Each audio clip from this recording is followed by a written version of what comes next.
स्वस्त नारी सशक्त परिवार या अभियानांतर्गत प्राथमिक आरोग्य केंद्र नवी बेज येथे भव्य आरोग्य शिबिराचे आयोजन करण्यात आले होते। या शिबिराला जिल्हा आरोग्य अधिकारी डॉक्टर सुधाकर मोरे, जिल्हा क्षयरोग अधिकारी डॉक्टर राजेंद्र बागुल तसेच तालुका आरोग्य अधिकारी डॉक्टर मंगळ यांच्या मार्गदर्शनाखाली हे शिबिर पार पडले। यावेळी 103 माता आणि 76 बालकांची तपासणी करण्यात आली। रक्त चाचणी, हिमोग्लोबिन, मधुमेह, रक्तदाब, गर्भोदर मातांची तपासणी, लसीकरण तसेच कर्करोग तपासणी यासह अनेक तपासण्या यावेळी करण्यात आल्या आहेत। स्त्रीरोगतज्ञ डॉक्टर किशोरी गायकवाड आणि बालरोगतज्ञ डॉक्टर ओस्तवाल यांनीही यावेळेस आलेल्या रुग्णांची तपासणी केली। यावेळी तज्ञ डॉक्टरांचा सत्कार डॉक्टर नितीन महाजन यांच्या हस्ते करण्यात आला।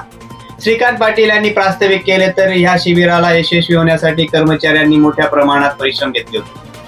स्वस्त नारी सशक्त परिवार या अभियानातून आरोग्य जनजागृतीला नवे बळ मिळत असल्याचे समाधान व्यक्त करण्यात येत आहे। प्रखर न्यूज साठी संपादक शशिकांत बिरारी।